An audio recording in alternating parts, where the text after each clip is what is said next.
हरे कृष्णा, राधे राधे भक्तों, स्वागत है आपका हमारे चैनल शिखा भक्ति धारा में। आप सभी लोगों को कार्तिक माह के पावन पर्व की हार्दिक शुभकामनाएं। आप सभी लोगों का दिन मंगलमय हो।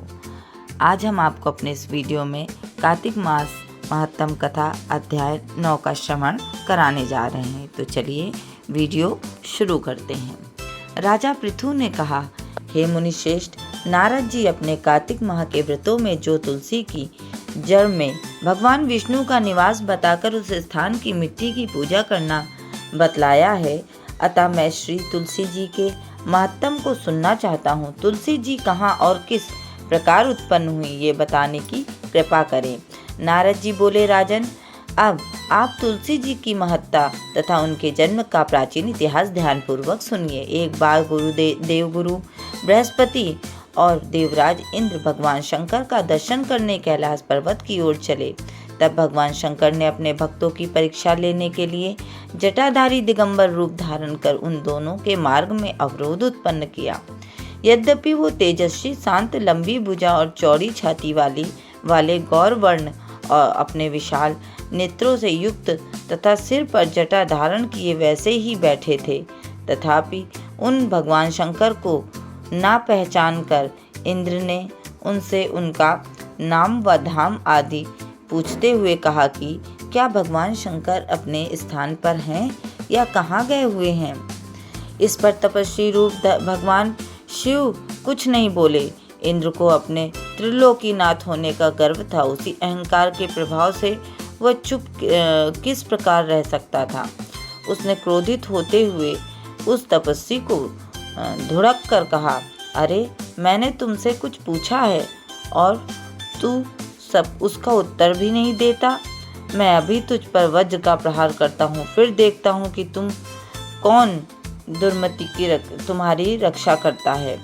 इस प्रकार कहकर जैसे ही इंद्र ने उस जटाधारी दिगंबर को मारने के लिए हाथ में वज्र लिया, वैसे ही भगवान शंकर ने वज्र सहित इंद्र का हाथ स्तंभित कर दिया और विकराल नेत्र कर उसे देखा।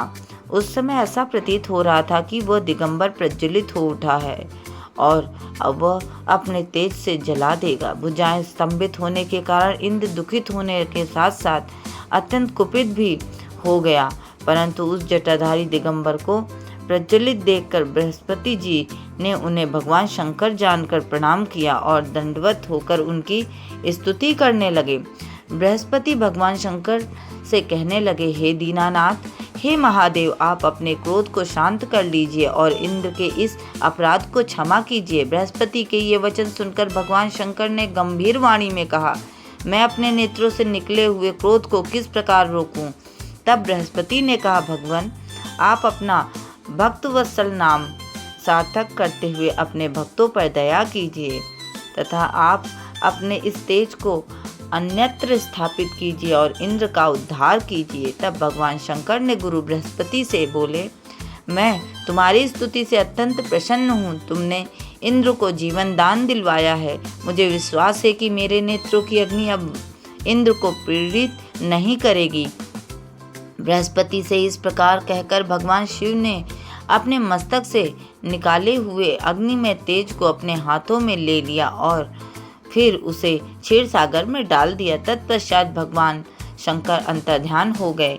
इस प्रकार जिसको जो जानने की कामना थी उसे जानकर इंद्र तथा बृहस्पति अपने अपने स्थान को चले गए। इस प्रकार से कार्तिक महत्तम कथा अध्याय 9 समाप्त हुआ। आप सभी लोगों पर भगवान की कृपा इसी प्रकार बनी रहे, इसी कामना के साथ वीडियो को विराम देते हैं। अब हम अगले वीडियो में अध्याय 10 का श्रवण कराएंगे। तब तक के लिए वीडियो अच्छा लगा हो तो प्लीज़ वीडियो को लाइक करें, शेयर करें व सब्सक्राइब करें। राधे राधे।